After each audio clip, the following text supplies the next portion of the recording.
Hola, ¿qué tal amigos y amigas? Muy buenos días a todos. Reciban un gran y extensivo saludo de parte de Sandra Liliana Yaya Wilches, ingeniera de sistemas.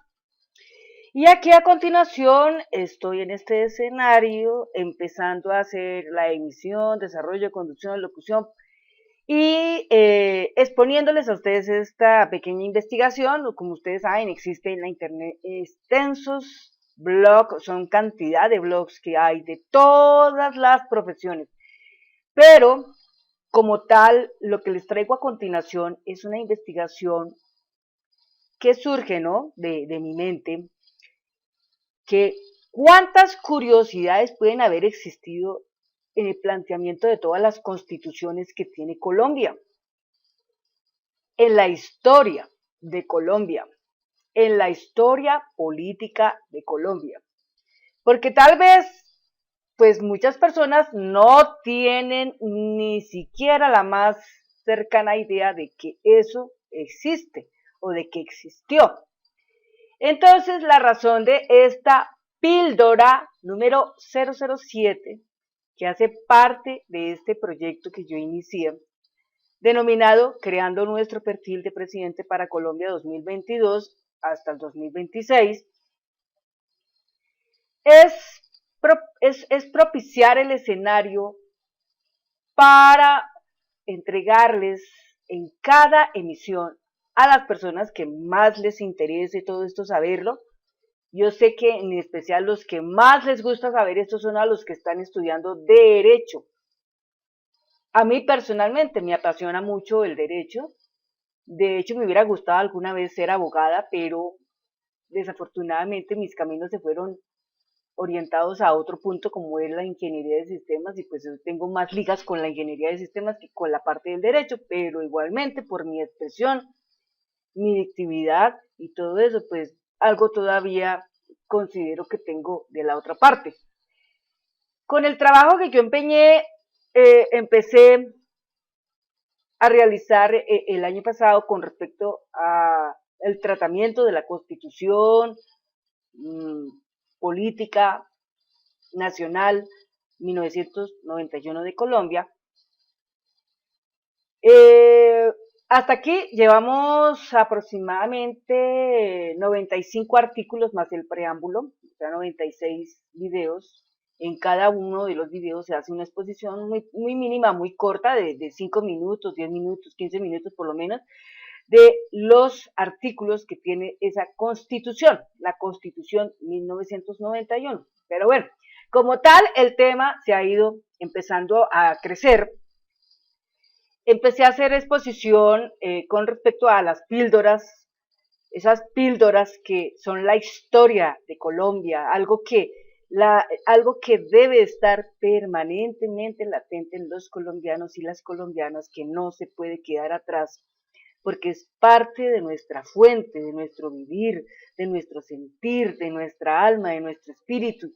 Saber de estas cosas nos sobran, para nadie nos sobra saber un poquito de todo esto, porque muchos lo ignoramos y a veces también pensamos, oiga, ¿por qué las cosas pasan? Pues pasan porque sencillamente no las conocemos.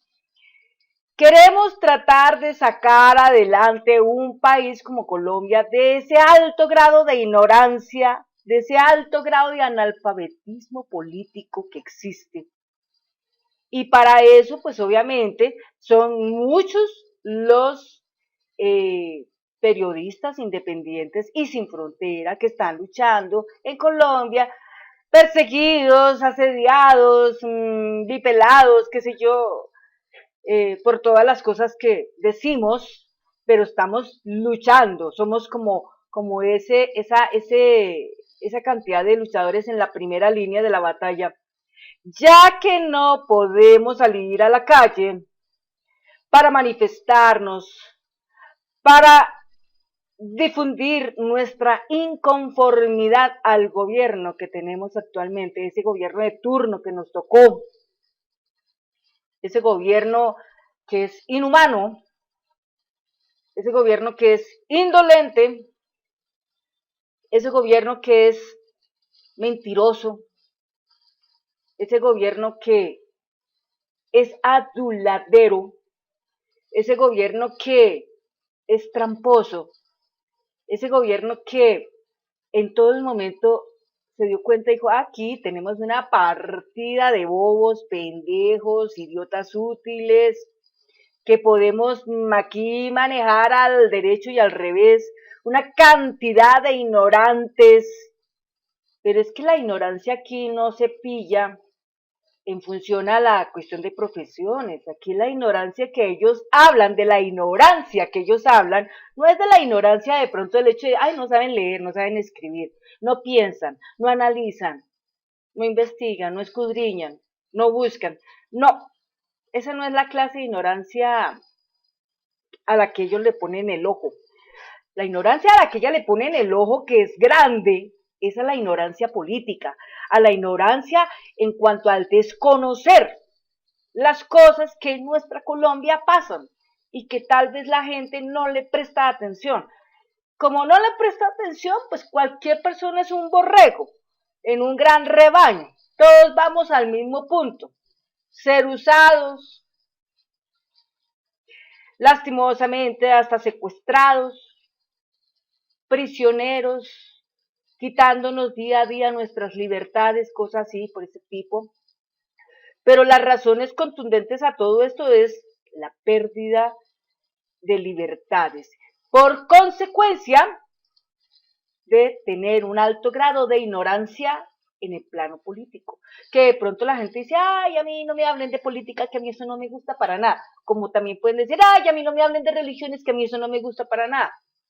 Pero es que hay cosas que toca saberlas. Y este es el espacio justo para darles la oportunidad de abrir los ojos y de saber cómo está el panorama de nuestra amada Colombia, nuestra hermosa Colombia, esa Colombia que se encuentra llena, cargada de cantidad de cosas, porque nuestra Colombia es uno de los países más ricos sobre el planeta. Y lo voy a decir en qué sentido, más ricos en cuanto al oro, rico en cuanto a recursos naturales.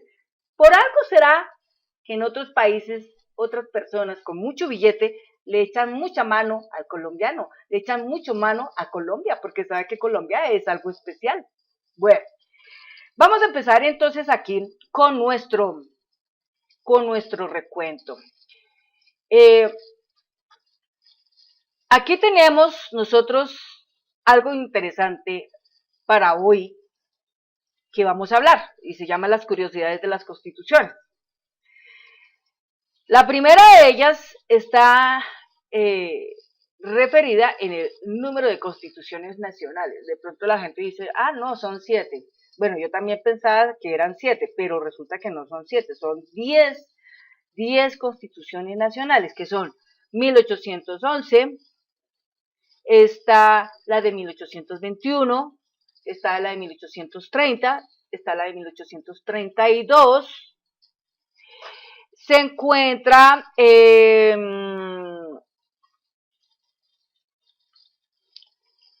1843, 1853, 1858, 1863, 1886 y 1991.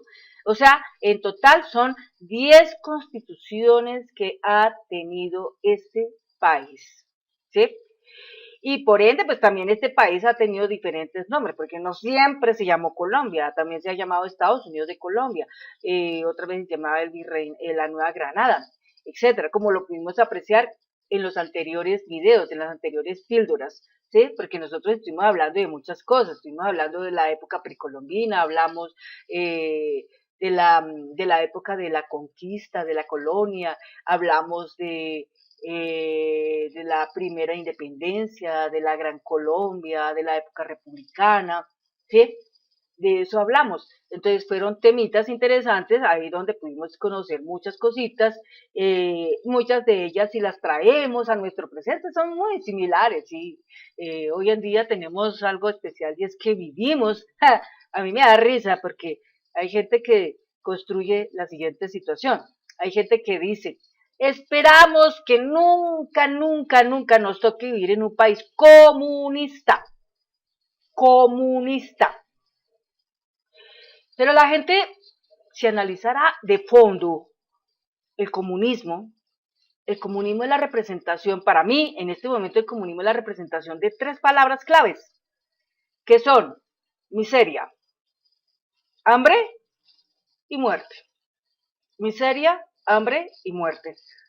Y si nosotros revisamos nuestra Colombia, sí, tenemos mucha miseria. La miseria la tenemos reflejada en que nosotros los trabajadores de todos los gremios vivimos mal, porque el trabajador no está compensado con un salario mínimo vital, bueno, interesante, que pudiera alcanzar para todas las necesidades. Tanto así que ya nos reprochan que la pandemia que nos tocó en este momento es por culpa de no haber ahorrado. A los pobres por culpa de no haber ahorrado.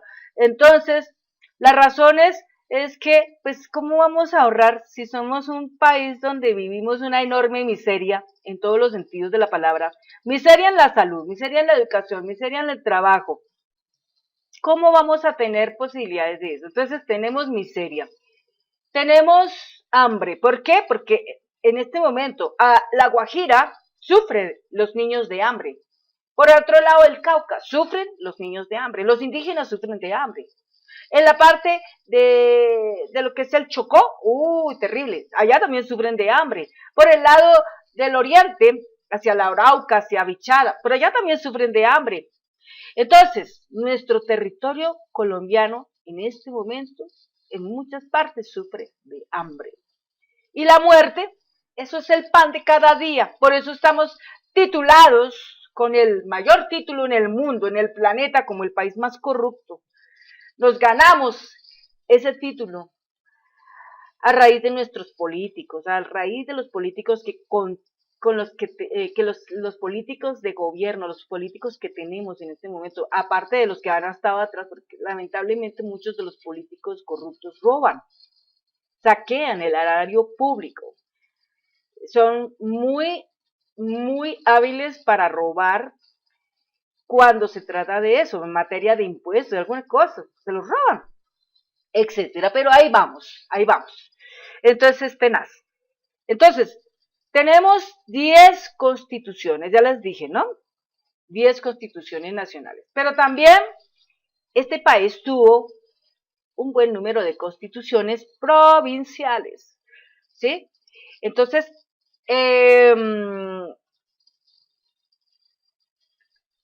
la parte que tiene que ver con el número de constituciones provinciales, ¿sí?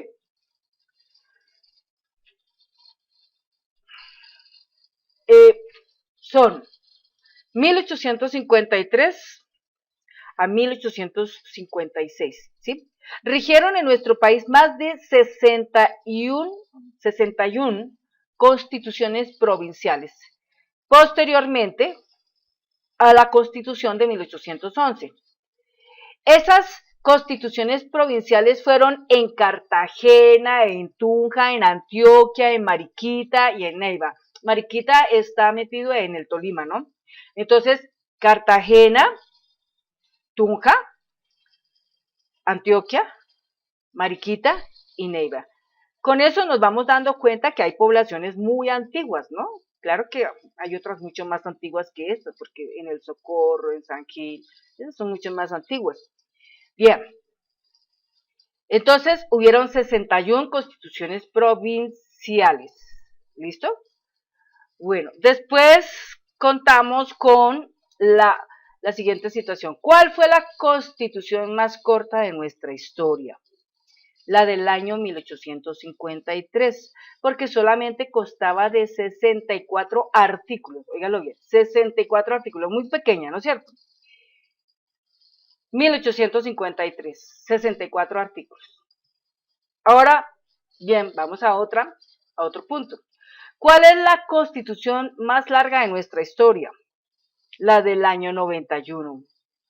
Con 380 artículos y 60 transitorios. 380 artículos y 60 transitorios. ¿Listo? Entonces, eso no se nos va a olvidar, ¿no? Porque en algún momento es interesante poder llegar a recordar eso. Entonces, la más pequeñita, 1853, con 64 artículos. La más grande, la del 91, con 380 artículos y con 60 transitorios. ¿De acuerdo? Bueno. Vamos aquí mirando. Bueno, lo que más duró vigente.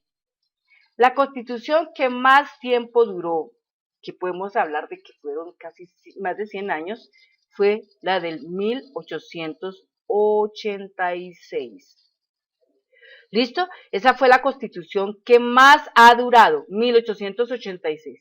¿Sí? Exactamente con más de 100 años de antigüedad. ¿Sí? En su momento era como la segunda constitución vigente después de la de los Estados Unidos de América, ¿de acuerdo? Pero la más extensa, la más larga, fue la del 86. Prácticamente después del 86, 100 años después, entonces sucede la de 1991. Yo no sé por qué, pero quisiera, o sea, no quisiera pensar, pero podemos estar cercanos a una próxima constitución, porque pues hay muchas cosas que se necesitan reformar, aunque claro está que las constituciones tienen sus reformas, ¿no? Como tal. Pero bien, ahora miremos cuál fue la que menos duró. La que menos duró, ¿sí?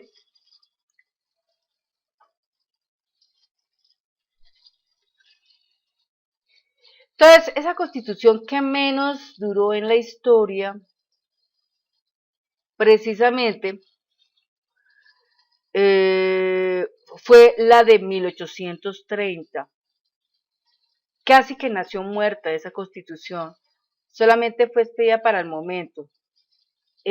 La constitución de 1830, época en que murió el libertador Simón Bolívar, no, porque Simón Bolívar murió en el año 1830, fue la más pequeña, fue la más cortica que hubo, ¿de acuerdo?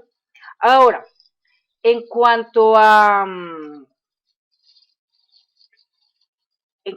a esa constitución que fue traducida en otras lenguas, ¿no?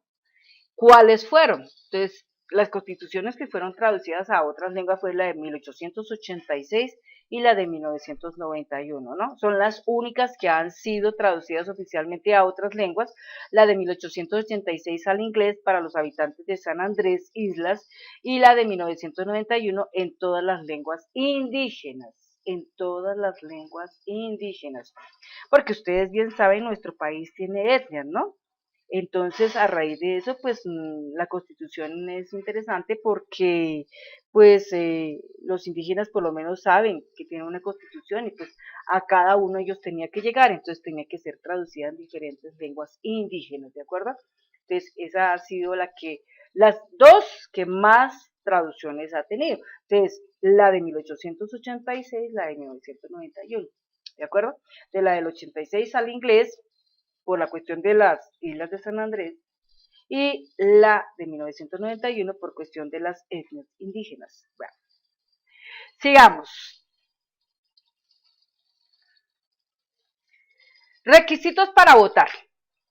La Constitución, aquí se me vino una más adelante. Bueno, la Constitución de 1821 establecía que para poder votar se debía ser casado, mayor de 21 años, que supiera leer y escribir y que fuera dueño de una propiedad raíz con valor superior a, bueno, en esa época con valor superior a 100 pesos, ¿no? O sea, en esa época una vivienda, una época bien así, súper, valía 100 pesos.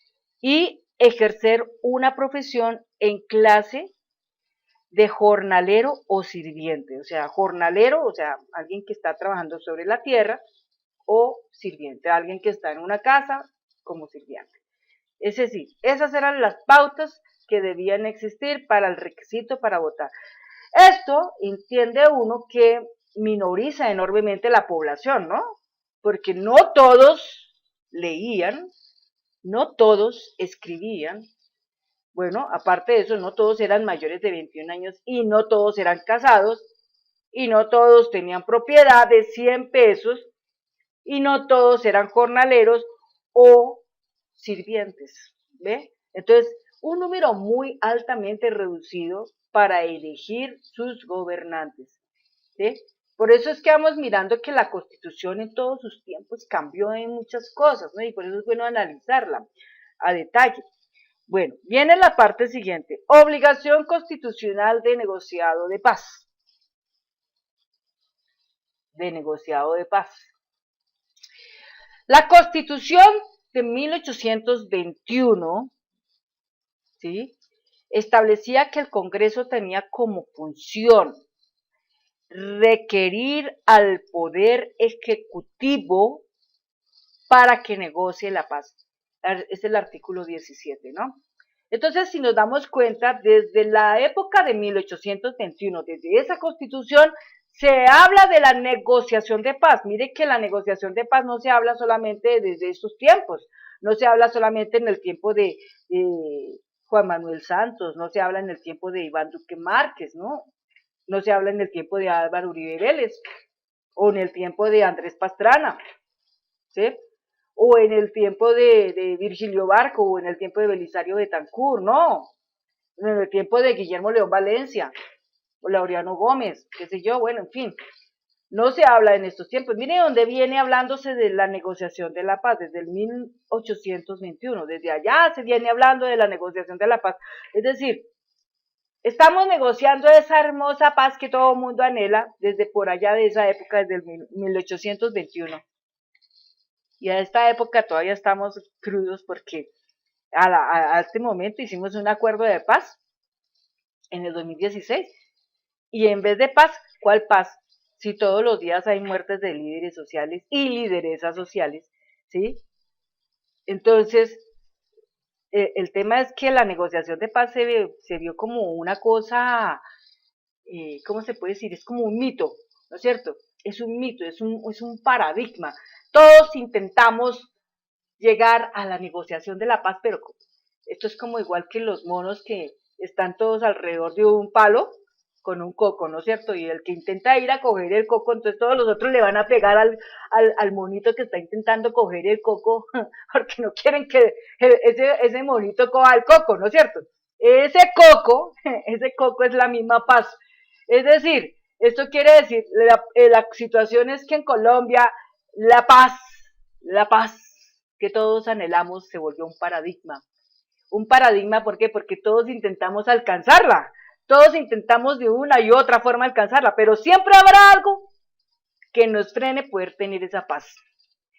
En este momento, muchos de los youtubers, influenciadores, periodistas de periodismo independiente, que va sin frontera, muchas personas que estamos hablando de poder ayudar a la gente a encontrar esa anhelada paz en Colombia, porque la paz no es solamente la paz está construida en términos como el tener una justicia social, el no tener un conflicto armado, el no haber una corrupción, el tener una equidad, el tener una igualdad, el proteger un erario público, el poder contar con veedurías en todas partes, el poder tener una excelente salud en nuestro país, el poder contar con la atención a todos nuestros grupos del comunitario, como son los niños, los jóvenes, los adolescentes, los adultos, la tercera edad,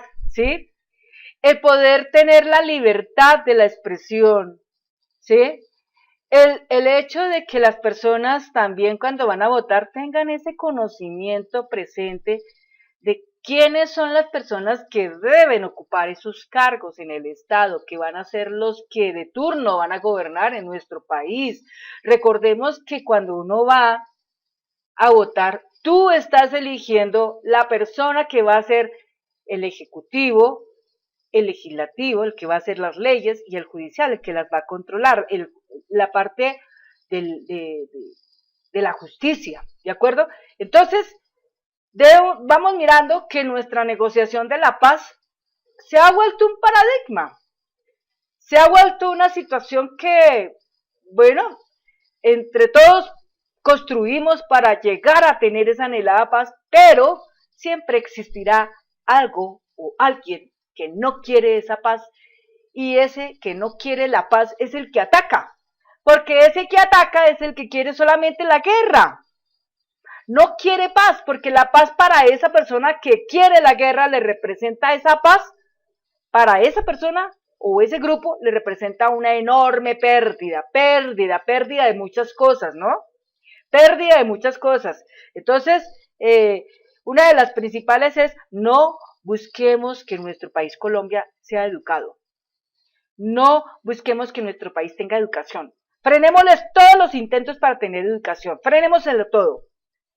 No intentemos que nuestro país sea sano. Frenémosle todas las posibilidades de que nuestro país sea sano. ¿Sí ve? Entonces hay muchas situaciones aquí que impiden, por una o por otra parte, que la negociación de la paz esté viva, que la negociación de la paz avance. Porque siempre habrá alguien que va a estar obstruyéndola, va a estar mirando a ver cómo busca que esa paz que todos anhelamos no la tengamos. Y mire cómo va la cosa. Mire desde dónde va, 1821 hasta la fecha. 1821 hasta la fecha. No hemos podido lograr esa anhelada paz.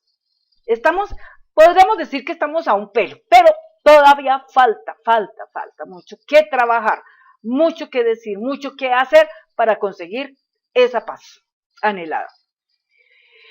Bueno, vamos mirando más detalles. La reelección.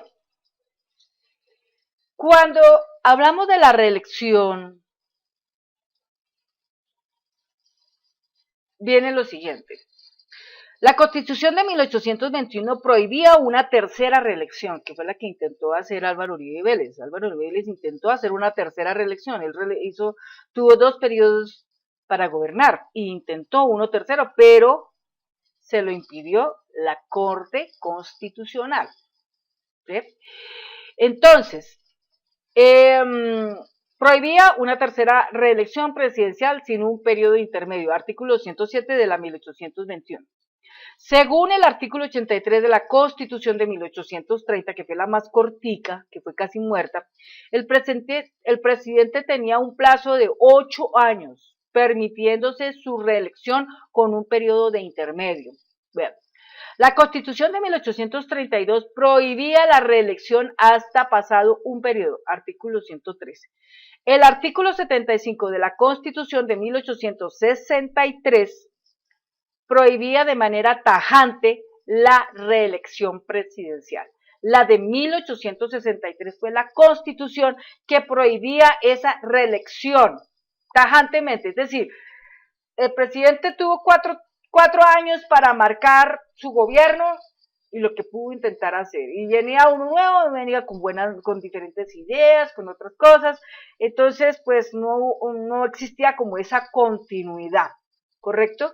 Entonces, muchos apelaban a tener una reelección, era por tratar de buscar la continuidad, de pronto por los programas que habían, ¿no? Entonces, la continuidad, pero en razón a que no había eso, entonces pues ahí moría todo, o sea, las obras, me imagino, en esa época tendrían que ser muy cortas, no muy largas, los proyectos muy cortos, no muy largos, solamente medidos para esos tiempos, cosa de que pues lo que se pudiera hacer y ahí quedó. Pero en estos tiempos, digamos que hay personajes que han sido muy, digámoslo, como muy ingeniosos, ¿no es cierto? Por sus situaciones y sus cosas y por esos enormes intereses que están sembrados en querer buscar reelecciones, ¿no? Entonces mire que en este país, Colombia, la reelección la tuvo Álvaro Uribe Vélez, 2 periodos, y luego Santos, 2 periodos. Todo por conveniencias, ¿no? Mirando a ver cómo manejan un negocio, ¿no? Y eso es lo que tenemos nosotros en este momento que evitar con Iván Duque Márquez. Porque Iván Duque Márquez podría estar pensando en una reelección, ¿cómo será que no? Pero no se lo podemos permitir, porque aquí, a partir de este momento, nosotros tenemos que ser más tajantes, tenemos que ser más conscientes, más analíticos en lo que está pasando en Colombia. Nosotros, por eso este proyecto, ¿no? Por eso este proyecto, construir un presidente. Este presidente que se está construyendo no es un presidente que nace de maquinaria, ni nada de eso, no es un presidente que lleva legados, ni nada de esa cosa, no es un presidente que lleva herencia, no, nada de esas cosas. Este presidente que nosotros quisiéramos tener en Colombia tiene que ser un presidente que primeramente tiene que estar desconectado de las maquinarias. Es un presidente muy diferente, es un presidente que tiene que analizar de contexto toda la problemática que sufre Colombia. Miren lo curioso, ese mapita de Colombia que está ahí pintado, como ustedes lo pueden apreciar, está representando todas las problemáticas que tiene Colombia, ¿sí? Porque Colombia tiene medios de comunicación comprados, hay los lobbies en el gobierno, en el Congreso, ahorita precisamente quieren a la fuerza como meter al presidente del Senado a echar, que tiene cualquier cantidad de inaxistencias. Yo no sé cómo una persona con tantas inasistencias puede tener conocimiento de lo que está pasando en nuestro país y va a ser el presidente del Senado, o no sé, pero la verdad deja uno mucho que pensar. Por esa razón es tan importante que la gente examine cuidadosamente qué está pasando con el país, y los que son profesores de historia también examinen cuidadosamente qué podrían enseñarles a sus alumnos para que tengan una capacidad analítica, y a medida que van creciendo no se dejen meter los dedos a la boca. A mí me fascina mucho y me sorprende un niño que ahorita en este momento se vuelve como noticia boom de tan pocos años de edad, con el nombre Francisco. Yo lo vi qué día. Es un niño muy elocuente, muy inteligente. No sé a qué horas empezó con toda la historia de este niño a hacer esa luz tan brillante. Pero bueno, interesante sería que todos los niños como ese niño Francisco, que ese niño Francisco se vuelve como un modelo de vida, lo pudieran seguir muchos niños, ¿no? Porque aquí se busca es eso, despertar, se busca la posibilidad de que la gente salga de ese cajón en el que alguna vez algunas personas sin pensar nos metieron. Nos vendieron una idea en que la gente, en cuanto a política, no te metas, no tienes por qué meterte en la política, ¿sí? Nos vendieron cosas que a la hora del té no valen la pena y que hoy por hoy es tan altamente importante que todo el mundo lo sepa. Yo personalmente, durante mi tiempo de los 50 años para atrás, digámoslo así, 50 años para atrás, eran 50 años de ignorancia en materia de política. Y en tan solo en un año que llevo, en un año he aprendido muchas cosas. Me he aprendido los nombres de muchas personas importantes, he aprendido a distinguir qué es lo bueno y qué es lo malo, y a este momento aquí estoy yo botando mis frutos, aquí es donde estoy dejando yo presente lo que he aprendido. Y no soy una persona joven, soy una persona ya por arriba de los 55 años, pero una persona que, pues por lo menos antes de morir se aspira a ver un poquito de todo eso, y me sorprende porque ese niño Francisco, pues ya es un niño que se destaca, es un niño que se destaca. Yo no le sé el apellido, solo sé que se llama Francisco. Lo vi en una escena el día de ayer y me sorprendió su manera como habla, cómo se expresa, la cantidad de información que tiene en su memoria. Es interesante. Imagínense si ese niño Francisco es así, ¿cómo podrían ser otros tantos niños así, elocuentes? La elocuencia se llega, pero buscando ponerle como apoyo a los niños. Oiga, mira, estudia esto, que esto es interesante saberlo, ¿sí? Es interesante saberlo. No se trata de resegarlo, no se trata de decir, no miras eso porque eso no te sirve. No. Nosotros no vamos a estar de pronto, yo personalmente tal vez no estaré sentada en un cargo del gobierno, no sé, alguna vez sí estuve, no sé en este momento, pero por lo menos la tarea que yo hoy genero es la de difundir, la de educar, la de buscar que la gente aprenda, no más. Entonces ahí ya tenemos presente lo de las reelecciones, ¿no? Entonces sabemos que en el 1863 fue tajante la reelección y que no se quería. Bueno, vamos a seguir entonces más puntos, más curiosidades de las constituciones en Colombia.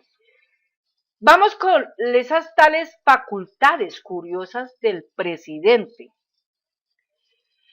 El presidente en la Constitución de 1821 le otorgaban una facultad y era la de ordenar el arresto de una persona cuando la seguridad de la República así lo exigiera, artículo 126. Presidente en la Constitución de 1821 le conceden la posibilidad de hacer un arresto a esa persona que está dañando la seguridad de la República. Bueno, la pregunta es, ¿qué pasó en las siguientes constituciones? ¿Siguió latente este término o desapareció en el tiempo? ¿Ve? Porque hoy por hoy, ¿cuánta cantidad de personas no debería uno llevar al arresto? ¿Sí? A mí me parece interesante, por ejemplo, el presidente Donald Trump, la cantidad de arrestos que ejecutó en este tiempo por culpa o sea, por cuestiones de todos esos abusos sexuales que se le han propinado a los niños, y son muchos, ¿no? Con lo de la tal caída del cabal. Entonces, eh, mira que ahí hay algo interesante, ¿no? Entonces, hay que entrar y revisar en qué parte de nuestra Constitución está presente ese término, que el presidente tiene facultad para hacer arresto a una persona, en especial una que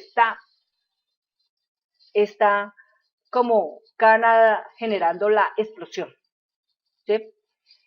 Entonces, bueno, ahí vamos, ahí vamos. Bien, seguimos con otro punto.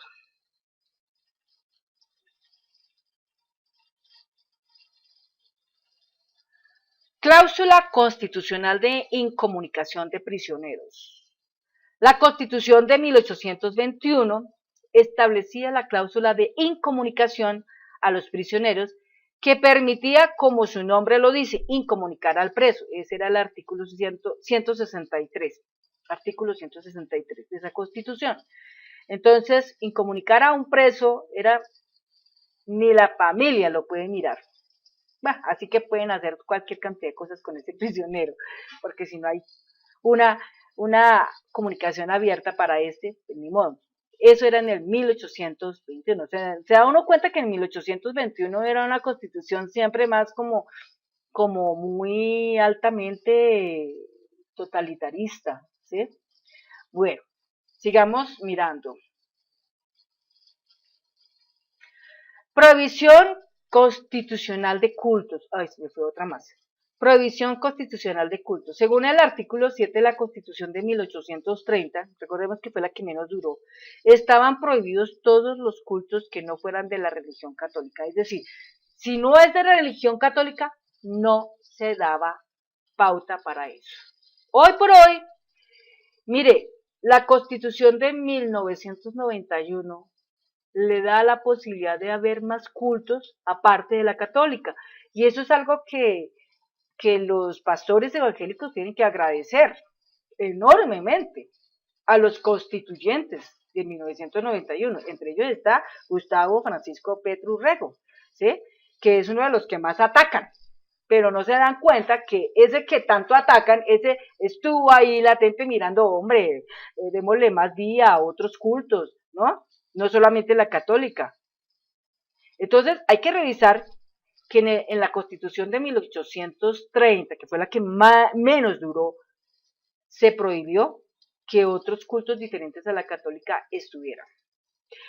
Vamos a otro punto, afectación de la ciudadanía.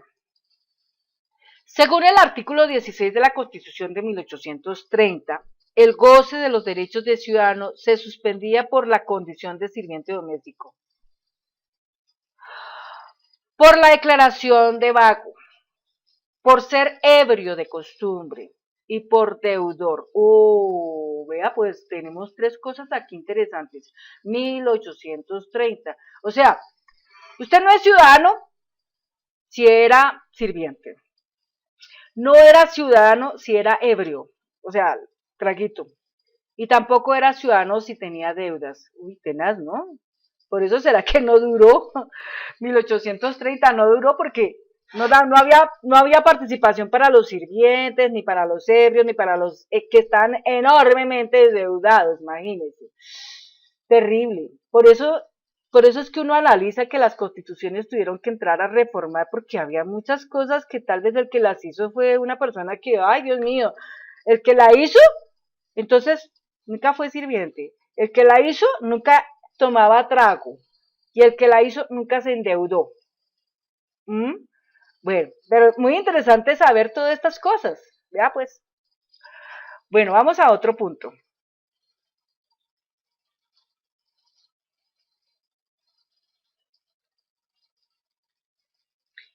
Impedimentos morales. Según el artículo 76 de la Constitución 1830, el presidente sería reemplazado en caso de incapacidad moral por el vicepresidente. Incapacidad moral. Para usted, ¿qué representa una incapacidad moral? Como la que podemos en este momento estar viviendo con nuestra vicepresidente de la República, Marta Lucía Ramírez. Una persona que ha sido cuestionada enormemente por lazos con el narcotráfico, por vínculos de sus parientes con el narcotráfico. Es una incapacidad moral. Y como es una incapacidad moral, pues debería ser reemplazada por otra persona. Se le ha pedido su renuncia, pero bueno, en este momento ya no se habla de renuncia.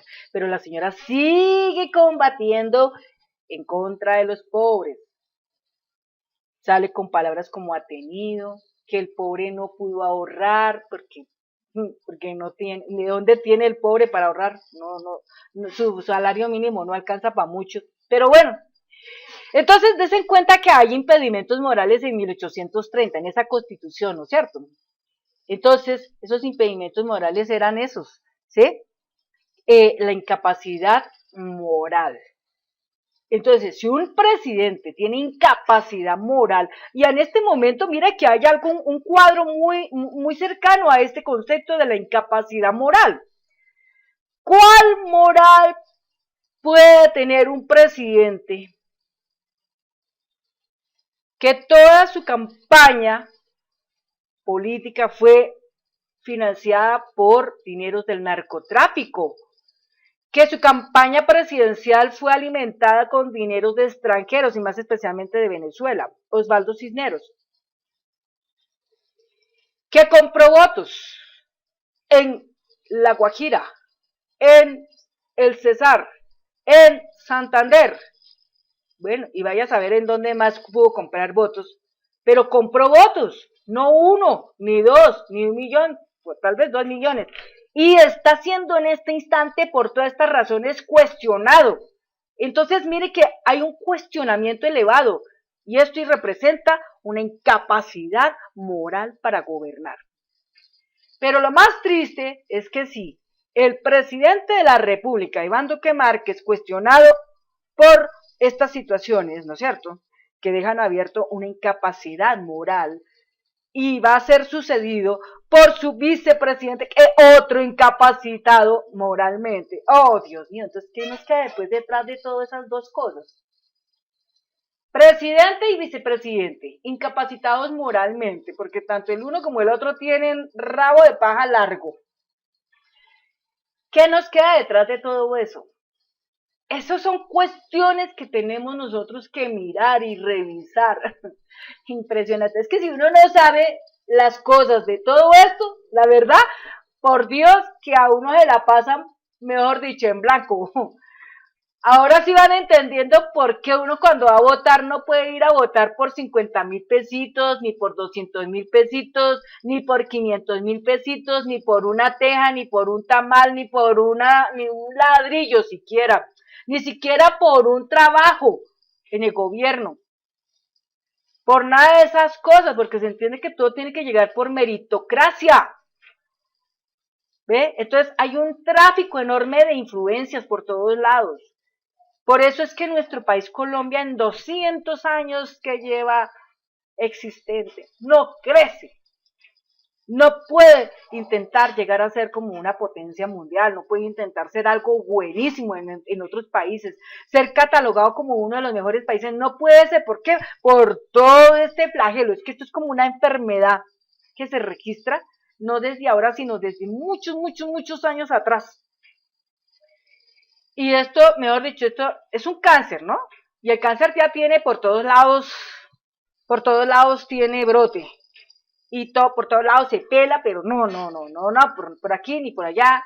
Por eso es que hay gente que dice, no, Colombia no tiene remedio, Colombia no tiene remedio, Colombia no tiene posibilidades de sanar, Colombia no tiene posibilidades de contar con gobernantes mejores, no, no, no, no, no. Yo lo único que digo es, amigo, amiga, si yo muero en este año 2020, espero que para el 2021, 22, 23, 24 o hacia adelante, ojalá Dios pudiera colocar un gobernante de talla, un gobernante de verdad, un gobernante fuerte, un gobernante que no se deje corromper, un gobernante que no se deje manipular, un gobernante que tenga esa fiereza para gobernar. Pero esa fiereza para gobernar es estar del lado del pueblo.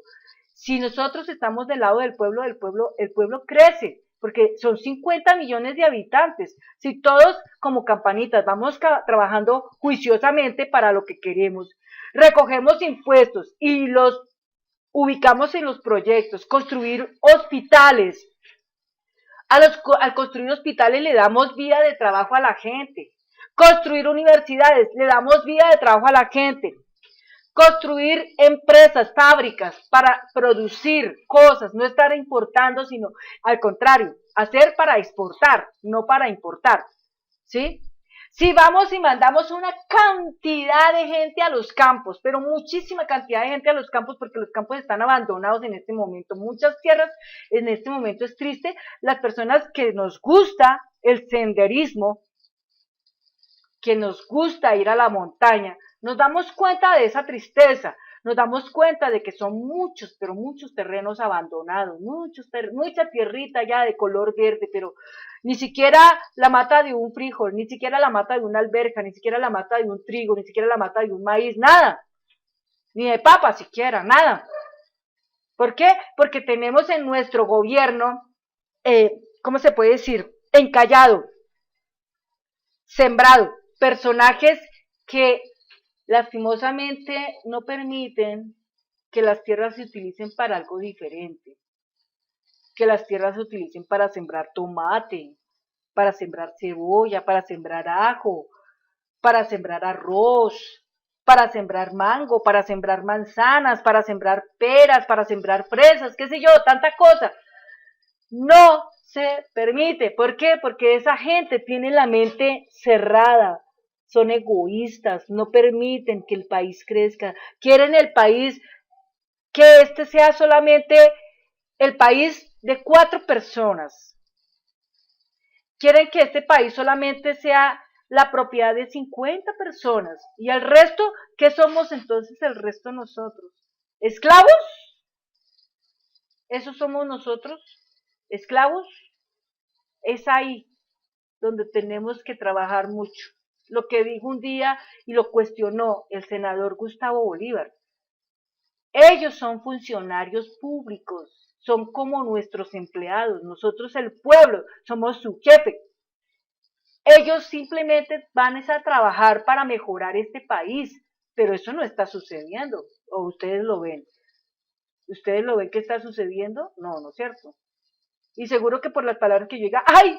Ya Sandrita está siendo perseguida, ¿no? Esperemos que, bueno, yo no sea perseguida también por mis ideales y por mis pensamientos, porque tristemente cuando uno es de un pensar diferente, entonces ya lo tildan de disidente, de guerrillero, de terrorista, bueno, y qué sé yo, pero de persona no, porque piensas diferente a esta clase de maquinaria que quiere apoderarse de nuestro país, o que ya tiene nuestro país prácticamente a manos de, como lo dijo el señor Popeye, ese que ya se murió. Él decía, es que este país, Colombia, es propiedad de uno solo, Álvaro Uribe Vélez, y eso es mentira. O sea, o puede que sea verdad o puede que sea mentira, pero lo cierto es que el país Colombia no está progresando como debiera ser, no está dando la talla. Y lastimosamente, en los labios de muchos seres humanos fuera de Colombia, lo único que pueden de los labios de esas personas salir son pocas palabras como Colombia es un país corrupto. Allá no se van a hacer negocios porque eso es un país corrupto. Allá no se va porque es un país peligroso. Allá no se va porque es un país violento. Allá no se va porque es un país que, mejor dicho, usted apenas entra, mejor dicho, quién sabe qué puede pasar. Entonces, esas cosas son las que nosotros nos convierten en un elemento estigmatizante y nos deja muy mal parados en frente de otros países, ¿sí? Porque, pues, nosotros tristemente llegamos a otros países, apenas ven nuestro pasaporte y dice, colombiano, ¡oh! ¿Qué tenemos aquí? Colombiano, ¿qué tenemos aquí? Una persona que trafica droga, una persona que es corrupta, o sea, nos van pintando de eso, pero no nos van a pintar como decir, uy, mira, aquí tenemos unos idiosincrasta, aquí tenemos una persona que trabaja, aquí tenemos una persona que impulsa, no nos ven así. Y eso es lo que tenemos que empezar nosotros a mirar, cómo limpiamos esa imagen que nos ha dejado otras personas que no han hecho las cosas correctamente. Bueno, entonces ya hablamos de impedimento moral, ¿no? Ya entendemos muy bien qué es esa palabrita. Bueno, viene otro punto. Nombramiento de obispos por el presidente. O sea, el presidente es el que nombra los obispos, ¿sí? Y los arzobispos. Entonces, según el artículo 85 de la Constitución de 1830, le correspondía al presidente nombrar los arzobispos y obispos, ¿sí? En la del 80, en la 1830. O sea, se puede decir que 1830 fue una constitución totalitarista, tenía un poco, ¿no?, de cosas tremendas, tal vez por eso ni duró. Bueno, vamos a otro. Prohibición al presidente de destruir la Constitución. Ah, vea, pues, mucho más totalitarista. O sea, pasan las cosas que pasan y el presidente no tenía ocasión para poder decir, vamos a destruir esta Constitución porque es terrible. O sea, se la ponen de una, ¿no? O sea, hacen lo que hacen, pero también le ponen la restricción.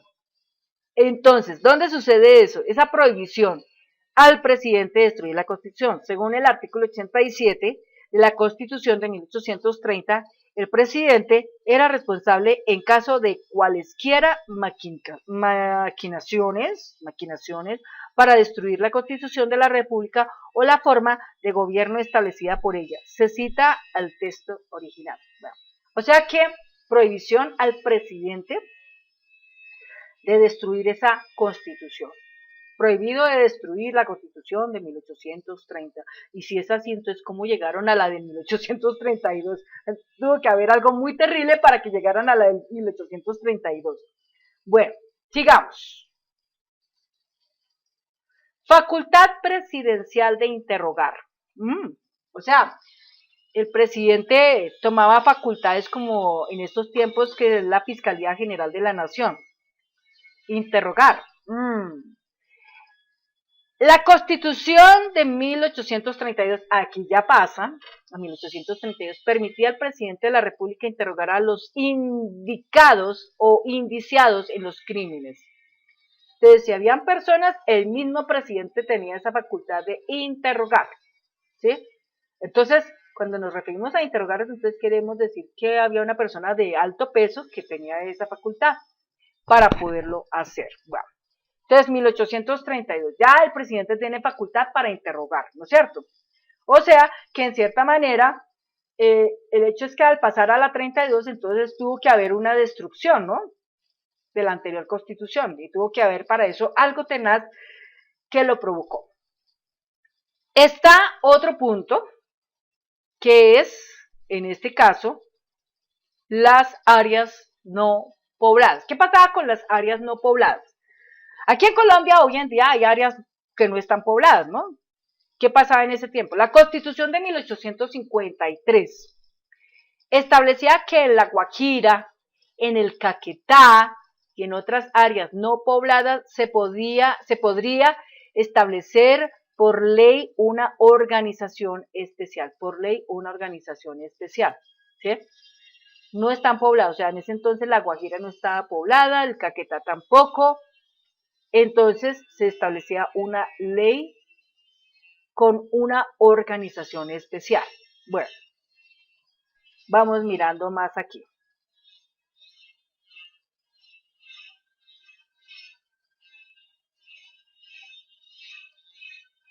Constitución que, bueno, hay una constitución que descartó a Dios. La constitución que descartó a Dios. La Constitución de 1863 es la única en la historia de Colombia donde Dios no apareció en el preámbulo. O sea, no existía. Me imagino que inclusive la religión tampoco.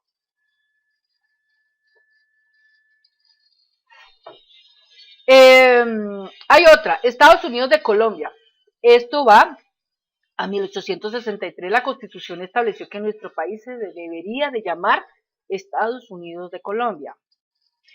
Otro punto, incapacidad de las órdenes religiosas. El artículo 6 de la Constitución de 1863 establecía la incapacidad de las entidades religiosas. Me imagino que para dar voto, para apelar a, digamos, a cosas que pudieran estar fallando en el gobierno, en fin, ¿sí?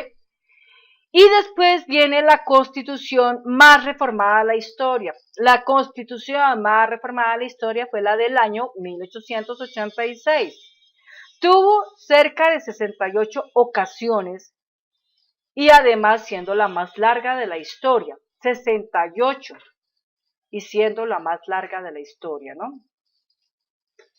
Entonces, pues ahí vamos dándonos cuenta de muchas cosas interesantes. Bueno, sigamos aquí con más curiosidades en las constituciones.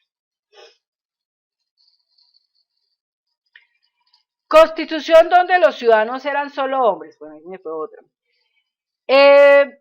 El texto original de la Constitución de 1886 establecía en su artículo 15 que los ciudadanos eran los varones mayores de 21 años, varones de 21 años, mayores de 21 años, o sea, esos eran los hombres, los de 21 años, lo de allá para atrás,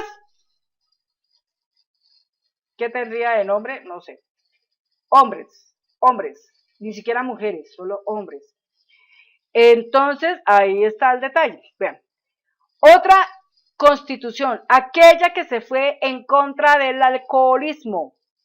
Constitución que se fue en contra del alcoholismo. La del 1886 establecía que se suspendía la ciudadanía por BODs habitual. O sea, se perdía la ciudadanía cuando veían a aquel personaje que estaba ya sumido en el alcoholismo. Yo digo una cosa, amigo, amiga, pues no sé, pero mirando de ese punto, pues obviamente una persona alcohólica es una persona con muchos problemas, ¿no? Problemas de todo tipo, ¿no? Porque empezando es una persona que tiene problemas con la familia, problemas con el trabajo, problemas con el Estado, problemas en todos los planos. Entonces sí habría una razón de suspenderle su ciudadanía, ¿no? Porque pues realmente pues es peligrosa. O sea, la persona cuando está alcohólica es una persona enferma, está enferma. Por eso algo salió en este momento, en este tiempo, algo sobre el fiscal general de la Nación, Francisco Barbosa, y lo decía, lo exponía un periodista independiente, muy interesante, que hablaba tan lento, pero tan conciso, y decía, este es un señor bobo y borracho. ¡Ah! Terrible. Borracho, ¿por qué? Porque es una persona que todos los días está consumiendo licor. Tal vez por eso no atina, tal vez por eso hace mal su trabajo, tal vez por eso ejerce mal su cargo, tal vez por eso se alude mucho de que es el segundo cargo más importante de Colombia, pero realmente es el que más la embarra, porque en primera instancia, coger y salir de viaje a San Andrés Islas en plena pandemia, en plena cuarentena, pues tampoco, ¿no es cierto? Porque es una persona que está en el plano de la justicia, ¿sí? Del poder judicial. Pero lastimosamente, si está movido por el alcohol, pues ¿qué podemos esperar? ¿Qué podemos esperar? Entonces ya sabemos que esa constitución que estuvo en contra del alcoholismo fue la de 1886, ¿de acuerdo? Bueno, vamos aprendiendo, ahí vamos aprendiendo bastante.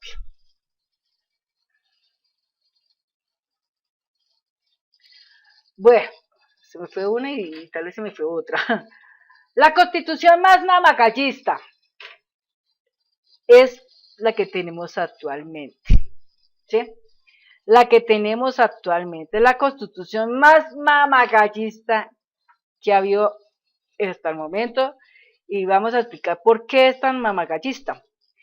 Según Humberto de la Calle,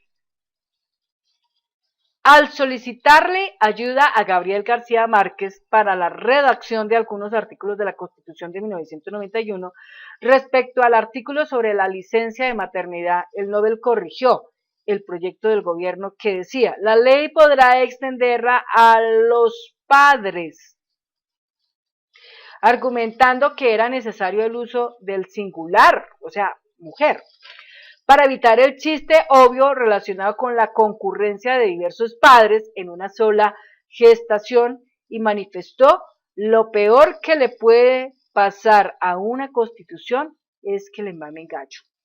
¿Sí? Pero de hecho yo pienso que esta constitución es altamente mamagallista, porque pues muchos se la pasan por la faja, es decir, muchos pisotean la constitución, hacen cualquier cantidad de cosas que no van al caso. Eso es una manera de mamar gallo, digámoslo así, ¿ve? Porque sencillamente no están haciendo las cosas como correctamente.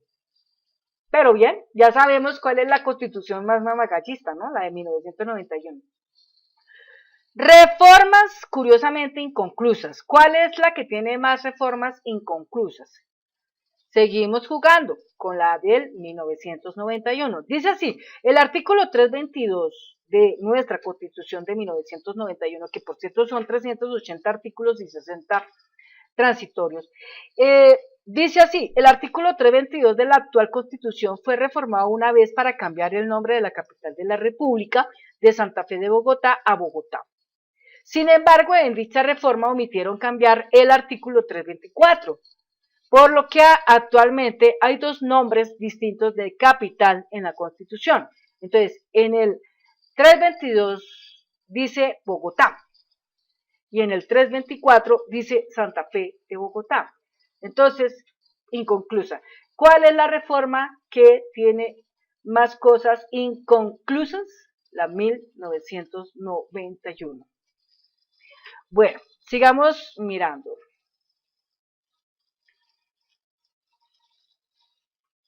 Con más borradores.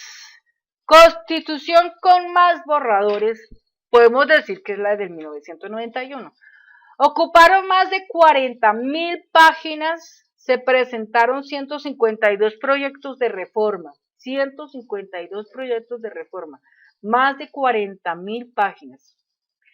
Entonces, es una constitución que tiene muchos borradores. Y de hecho, pues, si uno examina la Constitución de 1991, pues sí, hay muchas cosas que le faltan mucho, ¿sí? Le faltan mucho, tal vez de pronto por eso, y también porque es muy mamagallista. Tal vez por eso de pronto no, hay cosas que no caminan, ¿no? Bueno, sigamos mirando. ¿Cuáles son las frases más famosas en cuanto a nuestra Constitución?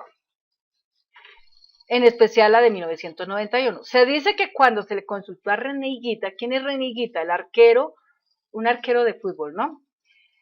Acerca de su posible participación en la constituyente, o sea, estaban como pidiendo que René Higuita participara en la constitución, en la reforma de la constitución o en la reforma de la constituyente. Él simplemente dijo, me espero a la próxima. O sea, me espero a la próxima es como decir, lo que está aquí de pronto tal vez no va a durar mucho y tendrá que haber otra constitución. Y tal vez sí tendrá que haber una próxima constitución. A mí me da risa que todo lo que yo estoy haciendo en este momento de la constitución de 1991 me daría risa que saliera algo nuevo que hiciera, vamos a hacer una nueva constituyente. Oh, Dios. Y todo el trabajo que yo hice perdido a la basura, yo creo que no.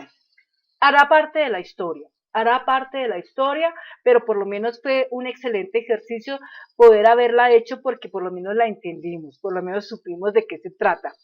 Por lo menos no pasó en nuestras vidas como un brochazo, ¿no? Supimos algo de ella y bueno, y ahí vamos con esa, ¿no? Vamos a lo siguiente, el top de los 10 mejores constituyentes de la 1991. Entonces, entre esos Personajes, tenemos el primero de ellos, Antonio Navarro, Horacio Serpa, Augusto Ramírez Ocampo, Juan Carlos Esguerra, Carlos Lleras de la Fuente, Álvaro Echeverry, Rodrigo Lloreda, Gustavo Zafra, Alfonso Palacios Rudas y Aida Abella. Bueno, son los mejores, ¿no? Aida Abella, entonces, mire que aquí hay algo muy importante. Aida Abella es una gran mujer, senadora actualmente, y es una persona que es muy humana y tiene mucho, pero muchísimo que aportar a Colombia. Ella está en el frente con Gustavo Bolívar, con Gustavo Francisco Petrurrego, con Inti Asprilla, con Catherine Marulanda es que se llama así, con David Racero, con Wilson Arias, con Roy Barreras, bueno, etcétera, etcétera. Hay muchos ahí, muy buenos, muy interesantes, pero es bueno siempre tenerlos en el oído, ¿no? Y Augusto Ramírez Ocampo es uno de los abogados mejores que hay en este momento porque él está defendiendo las cosas de Matarife, ¿sí? Y bueno, Antonio Navarro que está por la línea de los verdes, ¿sí? Bueno, si me equivoco, ustedes me corrigen, ¿no es cierto? Pero pienso que son buenas personas, ¿no? Entonces, por eso lo llaman los top 10 de los constituyentes de 1991. Y pues ahí está Aida Avilla. Bueno, en la constituyente hubo mucha terminología rebuscada. En un artículo que publicó la revista Semana, la periodista María Isabel Rueda se queja de la mala redacción de la Constitución y su terminología rebuscada, destacando los términos remuneración mínima vital móvil, ¿no? Remuneración mínima vital móvil, y posteriormente afirma que hay unos que parecen sacados de la feria del terror, como el que prohíbe la tortura y el abuso sexual de los niños. Prohíbe la tortura y abuso sexual de los niños. Hombre, estos contextos no es que estén sacados de la feria del terror, es que es lo que agudamente vive en este momento Colombia. Miremos el caso de la niña indígena en Vera, que fue en estos días en cuarentena, imagínense, violada por 7 o por 8 uniformados pertenecientes al ejército de Colombia, nuestro tal ejército glorioso, que hoy por hoy es nuestro ejército doloroso. Ahí hubo tortura y abuso. Y no solo eso, es que muchos policías, aunque no se están enunciando públicamente todos los días, pero nosotros aquí en Colombia somos una fuente de información tremenda porque nosotros todos los días expulsamos cualquier cantidad de noticias más de terror, noticias de escándalos de nuestros gobernantes, de una cosa, de otra, porque de por sí Colombia es el que más noticias en el mundo produce, es increíble, es el que más noticias en el mundo produce. Entonces, prácticamente por Colombia es que mucha gente tiene para escribir, hasta los rusos tienen para escribir de todo lo que pasa en este platanal, ¿de acuerdo? Entonces, efectivamente, sí, mucha terminología rebuscada, pero mucha de toda esa, concretamente, sí se habla de tortura y abuso a los niños, sexualmente a los niños, y estamos hablando también de la pedofilia. La pedofilia es algo que en este momento en Estados Unidos Donald Trump lo está atacando fuertemente, severamente, ¿sí? Ya hay ejecutados por ese motivo. Y la verdad, en esta pedofilia no se salvan ni la religión católica, no se salvan, porque de allá también viene mucho. Están en esos procesos. Entonces, la verdad, realmente no es que estemos hablando de una terminología rebuscada tan fuertemente, no lo está, estamos dando con las palabras exactas, que es lo que realmente debería ser así. Bueno, amigos, amigas, llegamos aquí a nuestro final, solamente quiero contarles que toda esta información no fue hecha por Sandra Liliana Yaya Wilches, jamás. Esta información tiene dueño y es interesante darle reconocimiento a ese dueño de esa información. El autor de los hechos escritos en este blog es el abogado Julio Mauricio Londoño, catedrático de la Universidad Javeriana, y toda esta información va para una cátedra que se llama Historia del Derecho. Muchas gracias a cada uno de ustedes por haber estado este ratico conmigo, de haberme escuchado.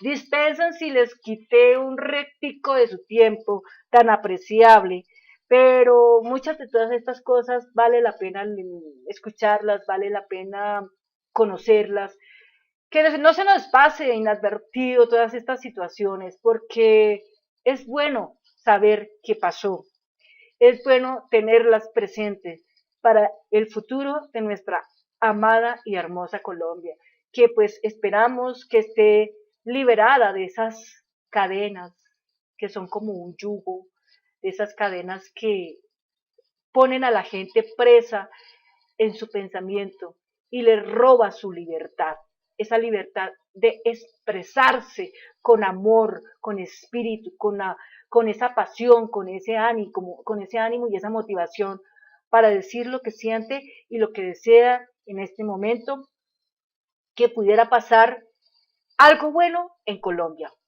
Y algo bueno que en Colombia tiene que pasar es que la justicia tiene que enderezarse. La justicia es la que tiene que enderezarse. La justicia no puede vivir toda la vida arrodillada. La justicia no puede vivir amparada esperando las migajas de unos criminales que ponen en su mesa un paco de billetes, 5 millones, 10 millones, 200 palos, 200 barras, para cambiar un escenario. No, el juez debe aprender a ser como el juez que imparte la justicia social. Debe ser una persona ecuánime, una persona anticorruptiva, una persona anti-extorsionable, anti-sobornable. Debe ser una persona de ¿cómo se puede decir? De una enorme y alta honorabilidad y honradez. Y debe ser una persona con un sentido propio y de amor a la patria, pero no venderse o sea, no venderse porque sí, porque usted, el señor juez, tiene mucho valor, además de ser parte del equipo del poder judicial en nuestro país. Y lo mismo el poder legislativo. Entonces, lastimosamente la gente piensa que todo va en función al dinero, pero no, es que nuestro país Colombia puede llegar a ser algo muy grande, pero para llegar a ser algo muy grande no se puede arrodillar ante los perversos que quieren apoderarse de esta patria. Porque entonces usted prácticamente como colombiano, ¿cuál ciudadanía?